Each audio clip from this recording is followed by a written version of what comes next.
modern family law has evolved to the point that, in general, we articulate the best interest of the child as the governing legal standard. All court decisions about children are supposedly to be made in the child's best interest. However, looking at the criminal justice system, at the response to domestic violence and violence against children, it's quite clear that the child's best interest is not always the primary concern. Often the rights of parents and of other adults in the system, be they teachers, parents, police officers, whoever you might think of, an adult attempting to exercise control over a child, is permitted to inflict punishment in the form of physical violence against the child.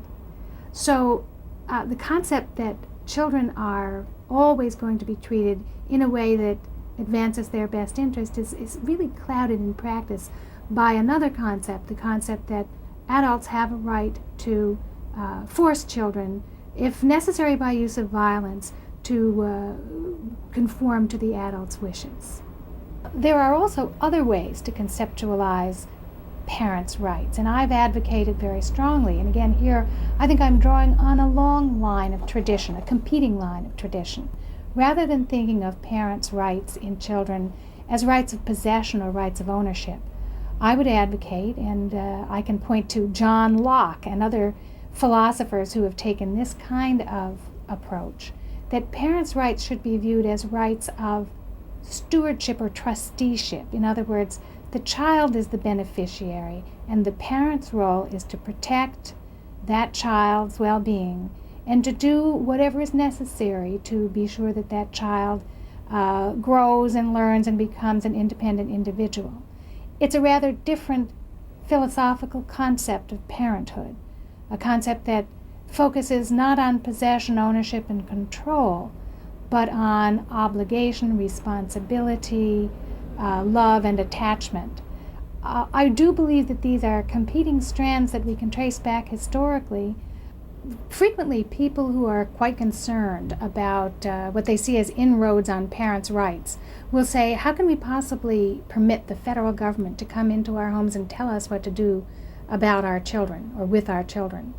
Now, whenever I hear this kind of argument in contemporary discussion, I realize that this is exactly the same argument that we have heard for over a century about state intervention in the family. When vaccinations were first proposed as a health measure, there was a tremendous outcry. We cannot, as parents, this was the outcry. Parents said, we cannot allow the federal government to come in and dictate our health care of our children. But obviously the common good had to prevail, and children were vaccinated against their parents' wishes because it was necessary for the safety of all children and other children and adults in the community. The same kind of concern was raised about the first initiatives to give maternal and infant health care, that these were an intrusion by the federal government in the private arena of family life. And yet at one time these were controversial ideas. In the late 1800s and early 1900s, the controversy centered around things that we take for granted now, such as public schooling, mandatory public schooling, and as I mentioned, child labor. The first initiatives to have mandatory public schooling or mandatory schooling for children were greeted as intrusions by some people, as intrusions on parental rights. The same was true of health measures and also of child labor laws prohibiting child labor. Each of these initiatives in its own time, when it was first proposed, was seen as an intrusion on parents' rights. Now, it's accepted and has been sustained by the United States Supreme Court that the state, either state governments, local governments, or federal governments, has the power to make certain requirements about health, about children's exposure to danger in the context of labor, and about education, which will restrain parents' freedom, but are necessary as a part of the public welfare. As a society, we have now closed the door on physical violence against blacks because of their skin color. And we've closed, these certainly violent acts still occur, but they're clearly illegal. We've closed the door on the concept that physical violence against women by their husbands was legal or appropriate. But the door is still open to physical violence against children. And part of the reason why why it's been so difficult to close that door is that parents' rights have been, in essence, constitutionalized. In other words, the parents' power over children during the past century, in a series of cases, was given a constitutional imprimatur, a constitutional dimension, that the parental right was a right that was protected by the Constitution. And because of this history of protecting parental rights, we're now finding that initiatives designed to protect children from violence by their caregivers are being attacked as erosions or attacks on parental rights. If a child is involved in some kind of legal action, a child custody issue, an adoption proceeding, that if the child is old enough to speak and be understood and have a point of view, that the child ought to be given a voice in courts of law. This is seen as contradicting parents' rights to control the lives of their children.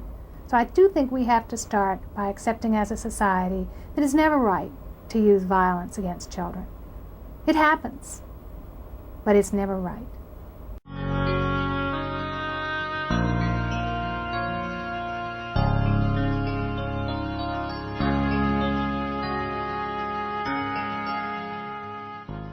And in the Ingraham versus Wright case, a bunch of kids were paddled severely in a school in Florida, and several of them had bruises. They couldn't sit for several days, and basically they were paddled because they didn't move fast enough in a auditorium. Well, the case went to the Supreme Court, and what happened was the Supreme Court decided, I think based on very fallacious assumptions about what social science has to say about education classroom, that the children didn't have constitutional protections of due process and cruel and unusual punishment for corporal punishment. Okay, in other words, they didn't have the rights of every other citizen in the country not to sustain cruel and unusual punishment, and they didn't have procedural due process rights to object and have some forum to decide if they really committed the offense that was done. Well, in their opinion, they said, first of all, that it was necessary to have corporal punishment to maintain order in the classroom. They said there's no evidence that there's a decrease in the use of this practice, and they said that there's no evidence of harm. Well, basically, we did a whole series of studies that were eventually published. Number one, we showed that that schools that use corporal punishment tend to be more disrupted and have more alienated children and more misbehavior problems than schools that didn't. And we showed that schools, when they eliminated corporal punishment, discipline did not deteriorate. And especially when they got some positive training, discipline problems, misbehavior decreased.